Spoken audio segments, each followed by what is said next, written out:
Hello everyone, CRH Films is here with you. Sit back and we're going to get started. Today I'm going to tell you about the 2002 film, Equilibrium.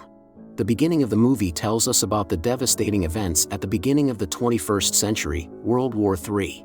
The aftermath was so devastating that the surviving world leaders realized that humanity would not survive the next military confrontation. They decided to end all conflicts for good and formed a new society called Libria. Believing that it is human emotion that is responsible for the display of aggression between humans, the new leaders forbade all materials that they felt might induce feelings in humans, namely music, art and literature.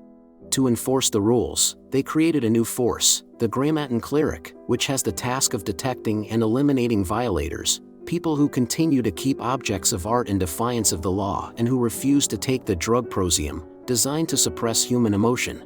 During one of the raids, we are introduced to the main character John Preston, a first-class cleric who himself destroys emotional criminals. Force division eliminates all intruders as well as all objects that can induce feelings in humans. After successfully completing a mission outside a town called Wasteland, Preston notices his partner's collection of poetry and asks why he hasn't given the book to the inspection unit. The partner replies that he wants to get rid of it himself.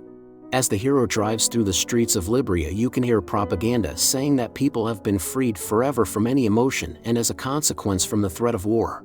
The government in Libria is governed by a specially created organization, the Tetragrammaton Council, a key figure in which Father is known. Father never communicates with anyone except the ruling council, but his image can be seen in all the streets of Libria, which creates a strong cult of personality. After the mission, he manifests himself in the office of Vice Consul Dupont for a report, which also serves as the voice of the chief. During the conversation, we learn that John is a unique cleric intuit, able to sense the thoughts of criminals. Later, Dupont inquires about Preston's personal life, recalls 4 years ago Preston's wife, Vivian, was arrested for an emotional crime, she was executed, and John was left on his own with 2 children, son Robbie and daughter Lisa. Also, the vice consul noticed that Preston's gut was not sharpened when his wife began to feel. John is puzzled and can't answer his superiors anything, but promises he won't make the same mistake and leaves the office. John is disturbed by his partner's suspicious behavior. He reviews the video from the squad car and then goes to the vault to see if that book has been turned in. John's fears are confirmed as the evidence locker worker reports that his partner has not turned in any book and has been going to the wasteland for the past 2 weeks. John finds his partner in a chapel outside the city limits as he sits quietly reading poetry.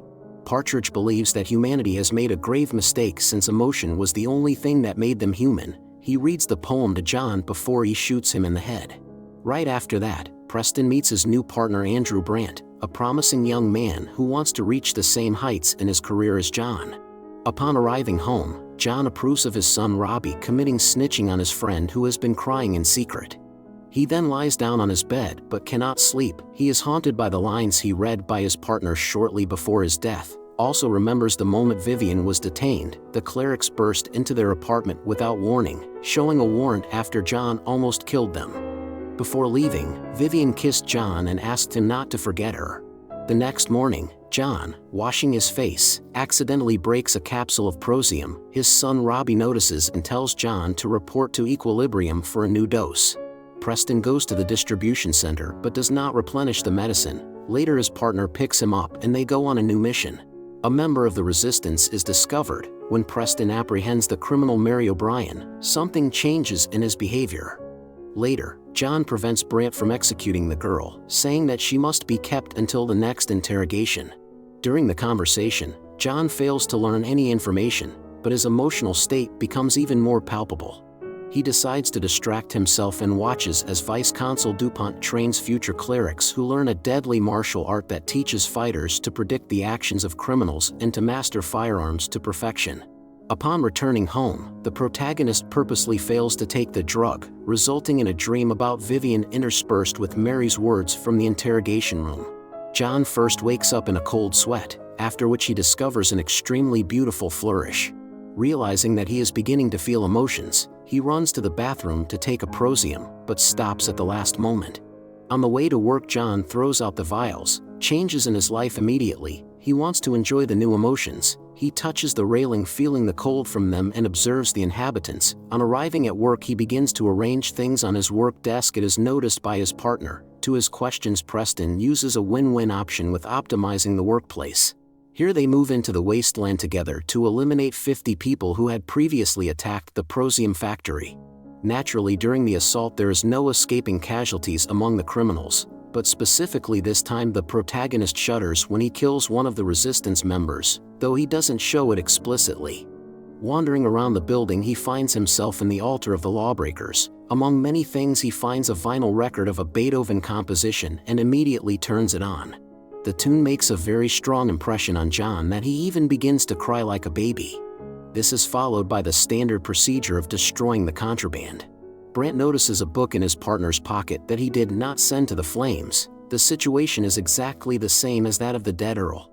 Preston replies that he will deal with the destruction later. Their conversation is interrupted by one of his subordinates who discovered a pack of dogs. Brant orders their destruction without any hesitation. Preston protests, but realizing that he may give away his emotions, steps back and watches in horror as the innocent animals are killed. One of the pups runs up to Preston. Unable to control his emotions, he saves the pup. The brand's suspicion grows stronger and stronger. After the mission, John goes to meet the vice consul and tells him that it is too rash to kill the intruders on the spot, as it is possible to interrogate them and extract the necessary information about the resistance forces. But DuPont interrupts Preston and says that Father has decreed not to put people with emotions on trial, shooting them on the spot or cremating them after arrest. The protagonist claims not to criticize the chief and believes in his will, though deep down he realizes that the actions of the authorities are pure violence. John goes to the evidence locker where he goes through the items seized during Mary's arrest. He takes a red scarlet ribbon and then sets off into the wasteland, unaware that a brander is watching him. On arriving at the deserted place, he wants to set the dog free, but realizes that he is very attached to it and hides it back in the trunk. Unexpectedly, a convoy of clerics appears and John is almost exposed, but he skillfully uses his official position. Moments later, the puppy barks and John's plan is ruined by having to eliminate all the employees of the Grammaton. When he arrives home, he hides the unused medicine behind the mirror. The next day during training, John is joined by his partner Brant. The partner demonstrates his gift of intuition and tells John that the killing of the clerics in the wasteland may be a robot of his making, but this is just a guess, then tells him that a raid into the wasteland has begun. The clerics go upon capture. Despite the risks, John attempts to rescue a group of suspects. Along the way, he kills dozens of his fellow clerics, but all turns out to be in vain. Brant catches the criminals and tells John to kill the intruders, but John passes the baton to Brant, telling him that he is more deserving of the honor. Before leaving the place of execution, John looks into the eyes of the criminals and sees no hatred or condemnation, only gratitude for trying to save them. The next time he meets DuPont, Preston asks him to prove his loyalty to the chief. The cleric wants to find the resistance headquarters. The vice consul allows the mission to begin, but reminds him that the main objective is the destruction of the infidels. Hoping to numb the pain, he comes to say goodbye to his old partner, Earl, asking his forgiveness. In his belongings, John finds a picture with Mary and immediately goes to her. The cleric does learn some information during the conversation, but he is not pleased with the result. Thanks to the inscription of freedom on the photograph, he does surmise where members of the resistance may be gathering. There he learns that his partner met a man named Jurgen, after which he discovers a secret room disguised as racks of books. In this room, he meets an acquaintance who turns out to be the aforementioned Jurgen, who is a resistance leader. After testing the cleric on polygraphs that read emotions and making sure he can be trusted, he initiates Preston into certain aspects of emotions. John secretly goes over to the side of the resistance. Jurgen explains to him that he must kill the leader, and this will signal the entire resistance to begin action against the Tetragrammaton. Later, Preston goes to meet DuPont, who informs him that there is a traitor in the cleric's ranks. The vice consul suspects that the traitor may be Preston himself, but nevertheless instructs him to find the lair and the underground leadership. The day of Mary's execution comes. Jurgen warns Preston not to interfere, but realizing he will not survive the girl's death, he tries to save her, but fails. He has an emotional breakdown and starts crying in the middle of the street. His partner Brand sees this and arrests him and brings him to the vice consul. Thanks to his intelligence, John manages to convince the consul that Andrew is the traitor. After the arrest of his partner, John is informed that his apartment is to be searched as well since suspicion has fallen on him. John rushes home to stash unused vials of prosium and sees that his son has already done so. He also learns that his children have stopped taking their medication immediately after their mother's death. Jurgen tells Preston to tell him where the leaders of the resistance are so he can restore the trust of the government and get closer to the ruler.